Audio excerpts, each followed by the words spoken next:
TV, chers fidèles téléspectateurs, na pesi bino mbote bisika bozwami bino nyonso ba o sepelaka kolanda émission na bino Écho de l'Évangile na chaîne Oyo ya Exode Mission TV officielle. Na pesi bino vraiment mbote bisika bozwami et sans oublier les sacrificateurs Francis Léger oyo azwami na mboka ya Canada. Na pesi yo ba mbote papa bisika ozwami. Comme vous le savez, on a toujours dit que derrière un grand homme se cache une grande dame. Et le mola molonga inaye ba mbote et belé. Naza vraiment na esengo ya koyamba sous les serviteurs, le pasteur Eli les chameaux. Oh tozala kinaye l'autre fois lelo vraiment to sepeli koyamba sous na émission na biso pour ameka mpe kotalisa biso.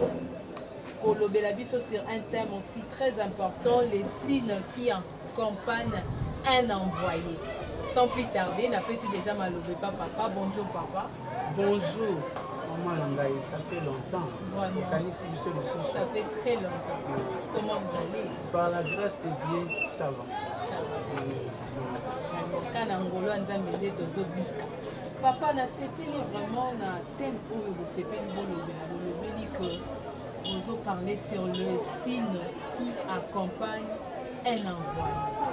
Beaucoup qui peut définir les signes d'abord, c'est quoi? C'est quoi un signe? Ok. Signe eza marque oyo bakoki kotia na eloko moko bilembo na lingala nde tolingi tolobela yango bilembo nini oyo etalisaka na moto oyo batindi parce que un envoyé aza moto batindi. Alors signe ezali bilembo oyo elandanaka na ye lorsque aza envoyé bilembo nini e accompagnaka ye ba signe nini etambolaka na ye eza ba marque. Donc c'est un peu ça, ce sont des langages même s'il faut dire. Les signes qui accompagnent un envoyé. Envoyé wana kotinda wana ezake nani atindi tolito yeba envoyé bolobela envoyé en général kotinda mais pas nani poto yeba bilembo ngo ezana nani azotinda tout d'abord na kati ya envoyé. Pourquoi tolinga to préciser c'était parce que na yebaki loko abino ba journaliste bolinga kotimola likambo mingi na yebaki kotunanga envoyé ya nani tout ça mais je suis un homme de Dieu. Je parle pour l'intérêt du royaume. Nazolobela ba signe ya motindami na Nzambe. Lorsque oza motindami ya Nzambe, bilembo na biso ezalaka nini? Parce que ezape na batindami ya Satana. Oyo esalamaki na Israël, oyo tango bazotuna quelque part que où sont nos signes? Parce que Israël d'un moment à l'autre Munguna azwaki territoire abebisaki makambo. Ils ont mis dans leurs signes à la place de nos signes leurs signes. Parce que esika nyonso mutu a récupéré en wachaka signe na yeke ngai nde mnazo posséder. Voilà pourquoi lorsque toza batinda ya Nzambe bilembo na biso pe lokola batindami ya Nzambe na bomoi ezalaka. Voilà pourquoi nde obiso tolingi tosolola na yango. Merci le pasteur Eli. Tolito yeba no ba signe yango kasi za nini. Otalisa biso non quelques signes oyo ezotalisa que o aza envoyé de Dieu. Eza vraiment important to yeba ngo que oyo aza envoyé de Dieu ba signe yango eza nini. Okola kisa biso quelques signes. Oyebi, lorsque osa un envoyé, cela veut dire qu'on est conscient que on et puis ça na kati ya mutu autorité peut pouvoir. Parce que tu n'agis pas de toi-même, mais tu n'agis par rapport à etinda wana. Lelo atu mususu bazali ko sala makambo ya minene kaka parce que elongi na bango eza affiché que azalaka envoyé ya président république. Otala makambo blem bazo sala au nom ya président république des fois président yebité Des fois trafic d'influence. Il profite de cette autorité parce que Mututu a yébike, c'est lui-ci à Tindamina, président de la République. Et c'est ainsi lorsque Tindamina Nzambe ya bomoi, tozalaka na autorité, il suffit les gola, la kozwa aval wana ke otindami, ondimisa ke otindama na Nzambe ya bomoi. Bilemo e kondimisa yo et ezana liboso kozala na autorité.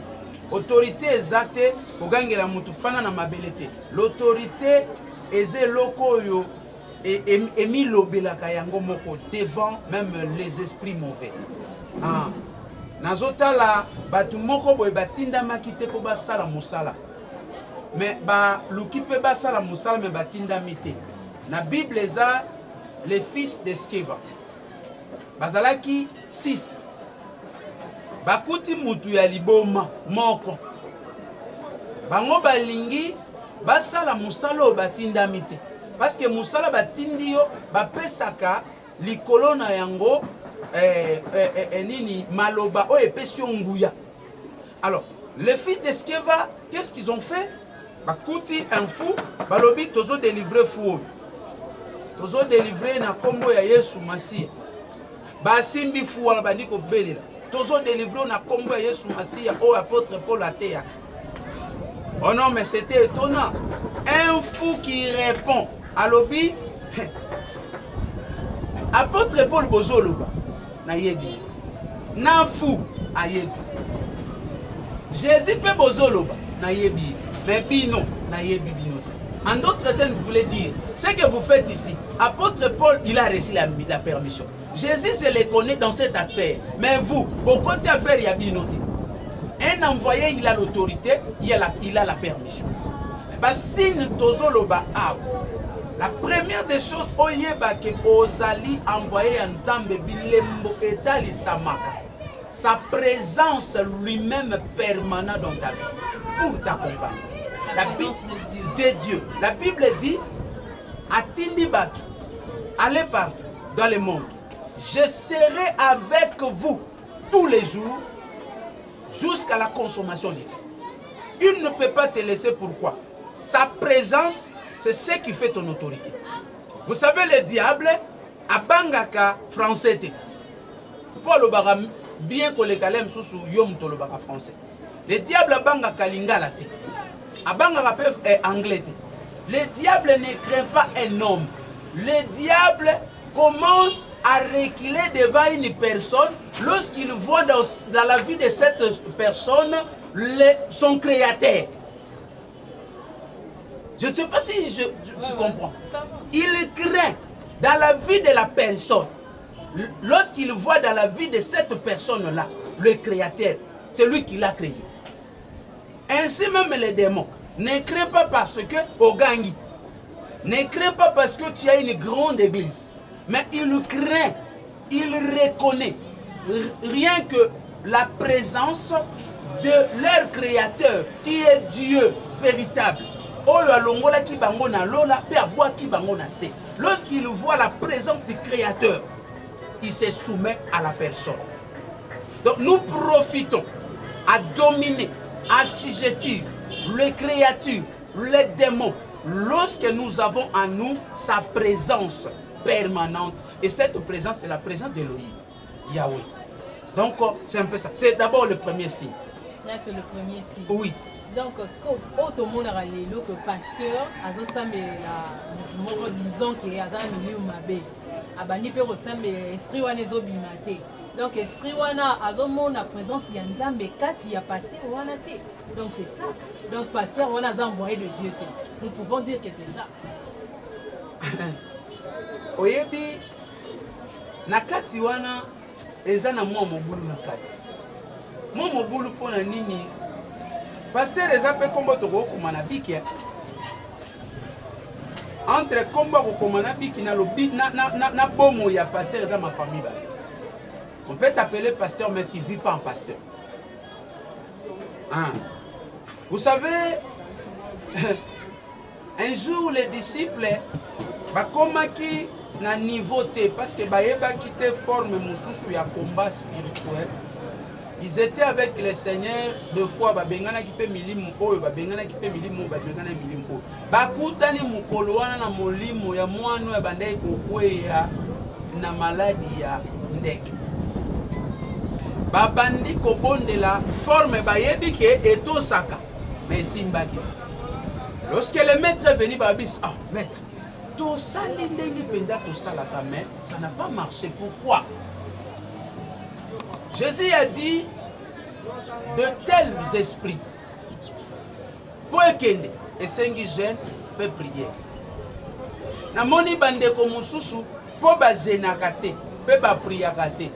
Na kati ya Bible na bango oyo babimisa balongola verset wana balongola place wana. Toye bande ko bande ko bateze bateme des autres. Il ne faut pas acheter cette Bible, c'est une Bible incomplète. La Bible déclare ceci. Oya kolongola ba kolongola pe parnaï. Oya ko bakisa ba bakisa le pe pasnaï. Mais vous allez comprendre, c'est dans Matthieu chapitre 17. C'est vérifiable. C'est dans Matthieu chapitre 17. Au bandi na Matthieu chapitre 17. Banana 1, 2, 3, 4, 5, 6. Donc Matthieu chapitre 17, verset 1, 2, 3, bokomi na 20. 22 balamoko komami. 21 ba komate. Vous savez ba komate poani? Parce que version na lobi siko aw. De tels esprits sortent que lorsque on fait des jeûnes et des prières. Na kati ya 21, comment vous pouvez expliquer? To komi na 20, balamoko 21 batiaka très bon, balamoko 22 de ba komi. Et pour comprendre biloko wana faut ala pe muto atangaka. Parce que natango tozali kozala pe mosala nzambe likolo likolote. Il faut y aller parce que pour renverser l'autre, il faut y aller point de fort, point fort. Voilà pourquoi.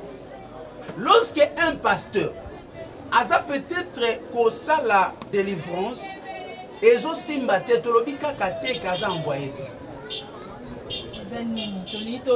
Et tolobi ka eza envoyé.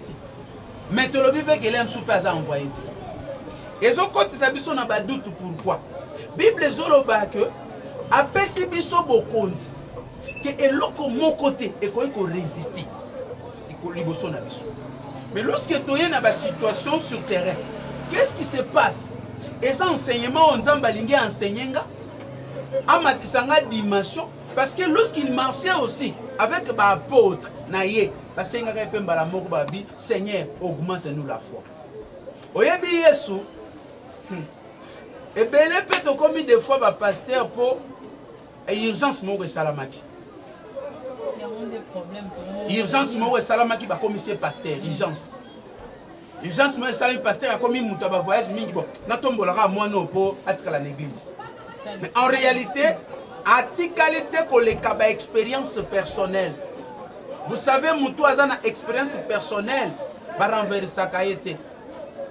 Parce qu'il y a la différence entre la connaissance et la doctrine.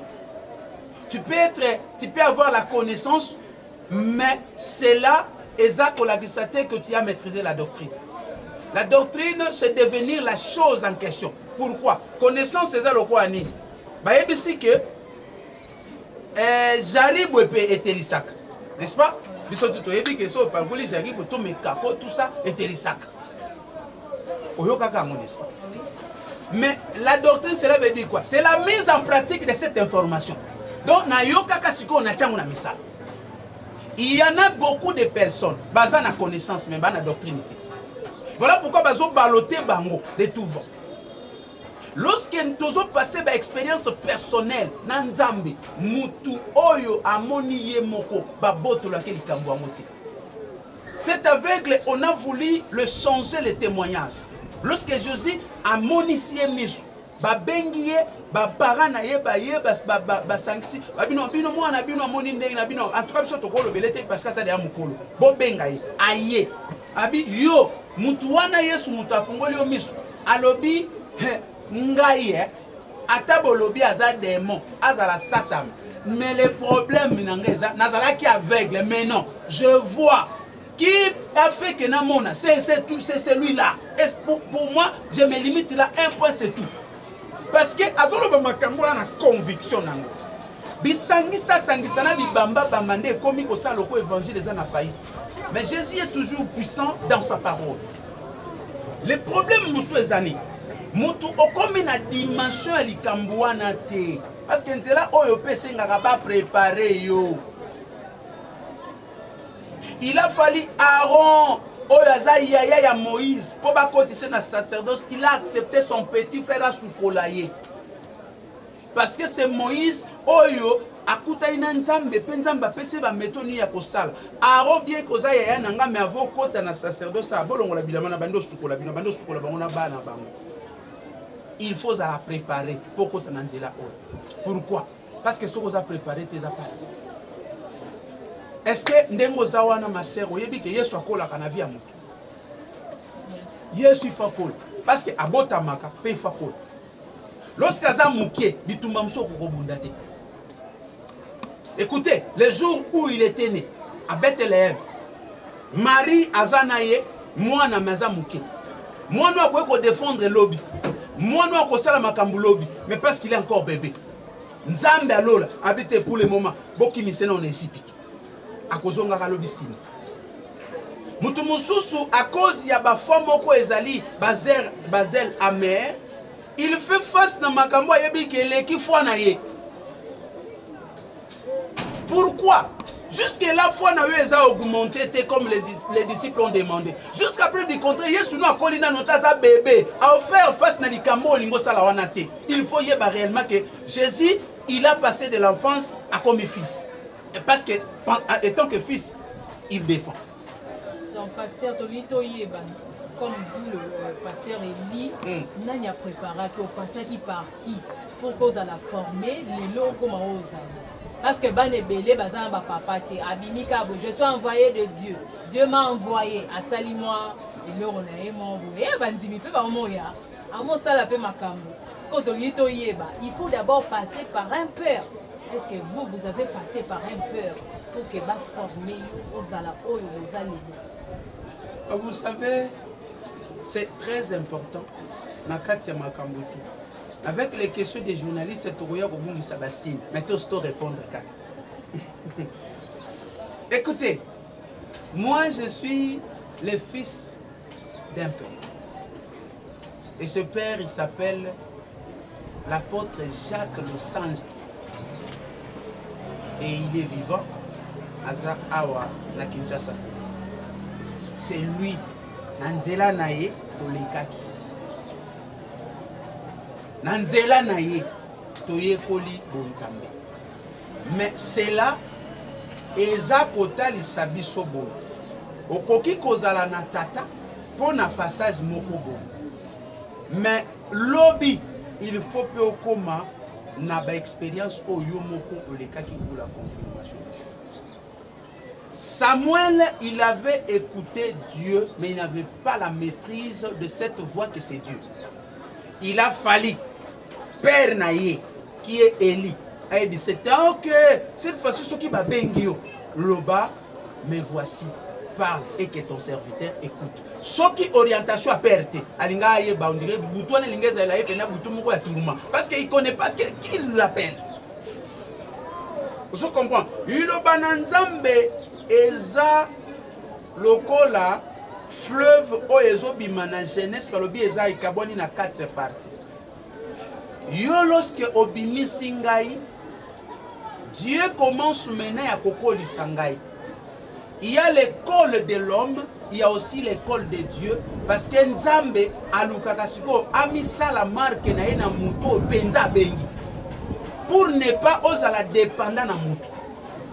Olekaki na makolo ya mutu, maintenant Nzambe pe il faut oleka na ba expérience na ye. Pour simba réellement que non seulement on a yoka ke pas père, mais ngamoko pe na yoki Nzambe. École saka mutema ya mutu makasi. Merci pasteur, toujours continuer. C'est ainsi au monde mutu mususu au monde lobby. Mutaote anaibem. Bien aimé dans le Seigneur, Bible lobby, la voix du peuple c'est la voix de Dieu. Autant qu'il na verset ni. Autant qu'il na Bible ni. Le pourquoi bazo linga potanga écrit no te c'est là et tinda melibiso. Ce livre de 66 livres. Hein? 66 livres. Bible na biso na 66 livres. 1189 chapitres. Et 31 171 versets. Merci Bandeko Balandi. Voilà le pasteur Eli Lechameau ou Azon Mekampé qui expliqué biso ba signe et accompagné un envoyé. Tozo continuer na yé atalisi biso déjà signe ya liboso o ezali que il faut ba mona nzambe kati na yo mutu nzamba tindi il faut nzambe amonisa makati na yo. Wana signe vraiment ya liboso tozo continuer et le mona papa deuxième signe au cause à la ligne. Deuxième signe tozu yango na Marc chapitre 16. Marc chapitre 16 ezoyebisa biso boye pour comprendre que nzela oyo eza nzela ya bilembo bisika motindami aza bilembo ezalaka okoki kolekisa yango bongo te. 16 je crois dans le verset 17 ezoloba boye voici les miracles qui accompagneront tous ceux qui auront cru. En d'autres termes, voici les signes, voici les signes qui accompagneront tous ceux qui auront cru. Na mukanda ya bisika tozozwa écriture tolobi sur l'appel d'un envoyé appelé Abraham. Abraham Nzambe abengi apesi mission. Azolo balobi ne crains point, je serai avec toi. Dieu qui a dit que akozalana Abraham tomonaki sa présence. Un envoyé asukakate. Un envoyé azalaka toujours na ici oyo eko permettre à l'écart. Le deuxième signe yango. Un envoyé à Kalakate. Pourquoi? Muto tambola na ye alekisaka mutu même na bibali. Muto tambola na ye alekisaka mutu même na ba prison. Muto tambola na ye asalaka kakanga même munoko bankosi. Un envoyé atana moto porte moko efungwa mobima kaka. Un envoyé à Kalakate. Mwana ya Nzambe ya solo. Un envoyé à solo. Bozela kasuka na endenge bino batamuki bo kanisate. Il y aura toujours un ici qui va faire ce qu'il y a les Abraham a commis en Égypte à cause d'Anzal. À ce moment-là, il n'a même pas consulté Dieu. Il était avec sa femme Sarah, étant aimé à Zongi. Alors, nenge tokota na mboko na yebi ke mwasi nanga oza kitoko. Batu ya mboko bakoluka balinga yo le msuba olinga baboma ngai. Pardon à Bondelio. C'était pas la prière oiseau adressée par Nzambe.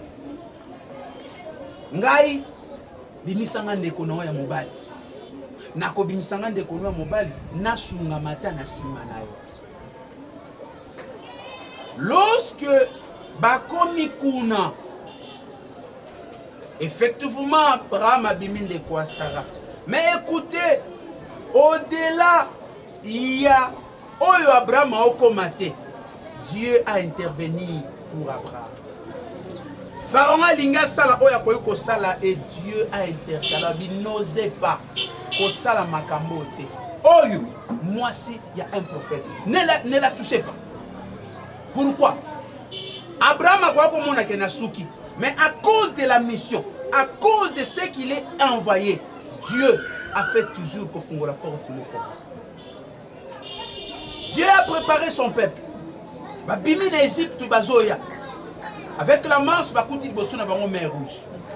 Non, moi je crois que les soldats et l'armée de Pharaon, tellement lorsque l'Égypte, Israël se dirigeait vers mer rouge, calmement, ralentir cheval na bango, un envoyé qu'on profitait parce que au Monica Nanzela Moromi les aliboso. La Bible dit il est notre porte. Bisika batu ba omona ke tosuki ya fungola ka porte to lekani. Un envoyé, sa vie est collée par le miracle. Il y a toujours un ici. Nabetelo témoignage n'angai. Nga nakoma na Brazzaville te. Brazzaville la ngambu nangaya. Un jour nakendaki na nzela kaka ya évangile. Il y a un pasteur à Yebinga, il y a Benga, le Bina Kendote, il y a tout ça la convention pour la Brazzaville pour 2 semaines. Na kei maman. Brazza na yebi mututi. Na kei na komi na Brazza. Je prêchais la parole. Mais le kola mutu el moko sala moi tout moi ni. Na komi nesika moko na lo somba ba pantalon ya jean. Ya tombola. La personne en question, je les connais. Na yebi ete. Côté pe na haute somba na ngana et a pembeni église na haute ya te. Ngana zalaki na commune ya nini Mungali na ke ko somba bilamba na côté ya ba Congo ba benga ka wenzango total. Donc c'est comme si mutalongo ake ba Pascal. Na zo somba na katsa ko na 5 bandi ko kakola toujours solola. La personne en question. Ah, pasteur, je suis et salinga cher de comment koto yo mutu akoki ko yebangai. Yo za mwana ya église parce que il faut quand même la sonder. Na tuni yo za mwana ya GVC église na yela qui peut-être enga na mona qui était tout ça. GVC sounet. Na église ya apôtre ezaka wa bia bandi kotuna ngapte ngana zolo makamno olo bate ngai nde naza awa nga na monio oza pasteur talabo il commence à me dire des choses. Un envoyé, il est toujours surveillé par l'œil spirituel. Au kanis oza yo moko mais au bandomo naka toujours que je t'accompagne. Même un individu que tu ne connais pas, Dieu peut l'utiliser pour dire que ce sont des signes. Mais pasteur, le miracle peut au moins pasteur révélé en salle. Comme Dieu a dit que voici les signes qui accompagneront ceux qui auront cru, il imposera la main, malade, bakobika, bazana mikakata no solution. Tout le monde appelle pasteur révélé, a tchepé le boko, mutabiki, a sali pe miracle mon pe salami. Mais au côté vraiment la carte, ils vont vraiment envoyer de Dieu. Moi, gris de ça, la casse à bloc. C'est quoi le miracle nyonso, c'est Zakara qui est un signe qui a envoyé de Dieu. Parce que Bichot Oye batté, Bichot Omona Kazo ça un miracle. Le Banini a vraiment envoyé de Dieu, il fait de miracles, Mais il y a un mot kakaté. Il arrive des fois, il faut juger que notre Dieu est trop puissant que l'autre côté. C'était le défi. Israël et Nzamba font une porte à l'équipe mer rouge. Mais Pharaon savait aussi que j'ai aussi Dieu. Il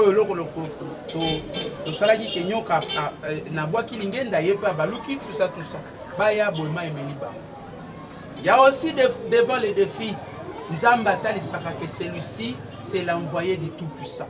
Élie devant les 400 prophètes de Baal.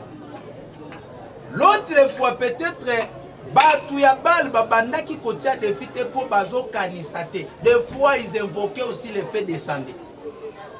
Mais ce jour-là, parce qu'il a fallu confirmer la puissance du Très-Haut, il y a Bango Salate. Élie a lobby, Baye Balelo, que en Israël, il y a un Dieu. Le fait tomba. Ezeki Signon se propose. Nalingina ebisabo. Tokoki ko s'appuyer kakate na ba miracle. Muto tambola tout ça ndenge ko ikozala muto asali soki nete. Parce que eza même ko yebisa biso na écriture que na tango ya suka ba sakoli ya mabeba kozala ebele bakosala bikamwa bako kitisa s'il faut possible bakitisa même moto kouta likolo tout ça c'est là eza kotindika bisote tozala na confiance que c'était envoyé mais na zolobela awa que mutu oyo atindami na nzambe azalaka accompagné na nzambe ye moko. Ba signe ya liboso sa présence permanente na vie ya mutu wana. Mutu wana azangaka ici te, akalaka te. Na omoni ba pharaon bakale na ebale te. Po bazana ngote continuité ezate. Vous savez ba okendo bwaka les 4 compagnons de Daniel. Mais bango bakale bato ba obwaka bango bakufi. Mais oyo babwaki bakufi te. Il y a toujours un ici pour un envoyé véritable de Dieu. Asuka kate azalaka toujours na continuité. Eli liboso ya banzambe ya Baal bazokoma bakale banzambe ya Baal bakale, mais Eli a continué. Le fait était tombé, descendu pour confirmer le vrai serviteur ou un envoyé véritable. Donc c'est un peu ça makam tozoloba. Tozo fandi sangote na miracle ya eboye bikate, mais ekokoma na tango moko. Oyebi na peso esengo ekokoma na tango moko. Tokosuka na se amour. Mais capacité à komata likolo faut à l'envoyer. Et le ciel nous attend. Quelle place to koma yangwana? To kende. Nga sala ka miracle problème ate. Est-ce que vous avez ma papa komata? Nde place to kokale. To traverser baléo ya lola. Là c'est ça, là il faut être envoyé. Vraiment parce que c'est mingi vraiment la lingi on fait un message na ba o nyoso bazolanda biso ba pasteur nyoso o ba mi bengi ba envoyer bango mo ba mi bengi ba envoyer bazo sa pe ba miracle mais ya lokuta na kati ba bilo msusu eta na kati mais ça ba grigli on peut ça ba message nini parce que todo kene na ba tango ya suka yango vraiment tozo kene message nini oki kopesa na ba pasteur ba ndeko ba collègue na yo ba serviteur oyo vraiment bazana banzela wana. Oyebi moto ezalaka moto. Mais okoyepe kozwa ngo na nzela ya alimete, okoyepe kozwa ngo na nzela koni ya mama moko apelisi. Yana bandeko na nga ebele to s'appuyer na ba fait étranger. Mais toyeba boye conserver le fait que Dieu nous a envoyés sur la terre. Na oyo parce que kufi suite ya ba comportement na biso to bomi yango to komi kozwa poto ebisaka batu kenzamba zalaka na biso apo to ziba moto ya bapai esuke la ka batu mabe. Le diable peut que te tromper parce qu'il a maître ya mensonge et Dieu peut te dire que la vérité parce qu'il veut te sauver. Et ko ça la passe mais na yebisa yo ndeko na ngai na nyonso tu valeur ya âme na yo ekutaki nzambe Yesu na ekulusu ekutaki mutu moko atikala ni andima soni devant génération na ye baseka ye juste pour ayeba kobikisa yo. Ne loupez pas cette occasion. Tango eza mabe makasi gris ekowanga na yo. Il y a que ce que Dieu a donné à une personne ne peut jamais le trahir. Mais ce que le monde peut nous donner, ça va toujours nous faire du mal, d'un moment à l'autre. D'un moment à l'autre. Donc c'est ça. Merci pasteur, tu as commis vraiment pratiquement dans ce émission na biso.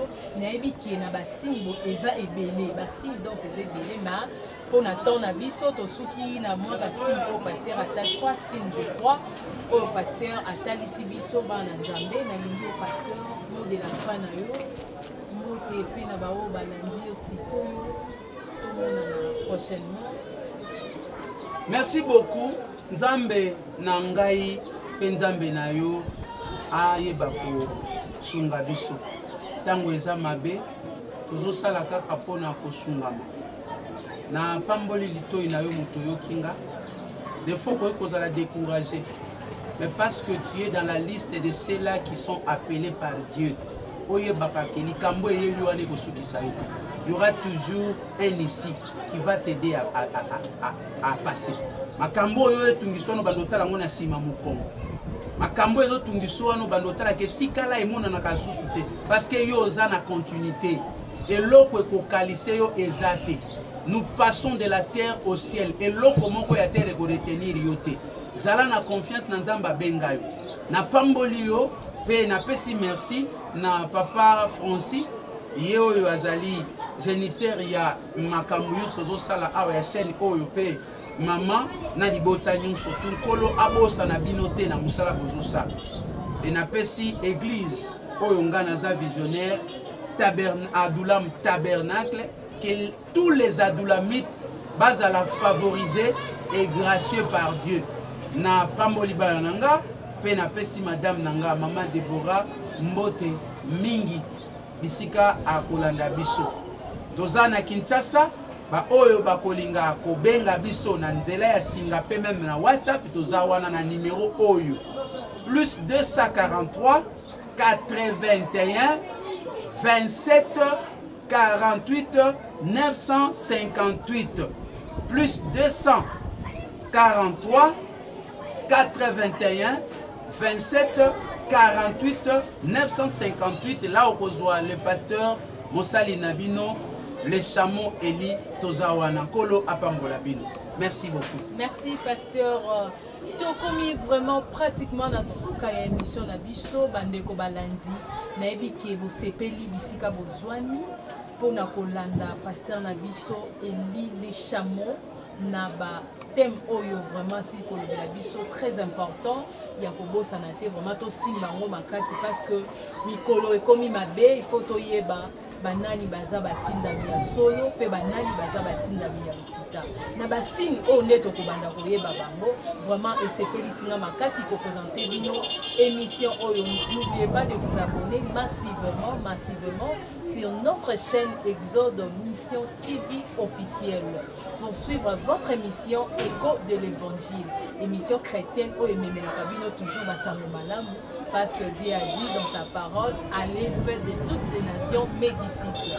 Vraiment, c'est une chaîne qui vous amène toujours la bonne nouvelle. Je salue les sacrificateurs Francis les Germes, Oazami Namboka ya Canada, papa le visionnaire, il y a chaîne oyo vraiment, Bambote Ekomelayo, sans oublier le frère Sidrak Nassima ya caméra, vraiment Bambote les digital, Bambote vraiment Ekomelayo, Bisiko Zwami, frère Papi le berger, j'étais sali là où tu es, et sans oublier le frère Jojo, là où tu es vraiment, mes salutations à vous, et sans oublier mon fils. Là, je l'appelle mon fils chéri, hein? Je n'oublie jamais Samaël, vraiment, je te salue de gros bisous. Retrouvez-moi prochainement pour un prochain numéro. Ciao, ciao!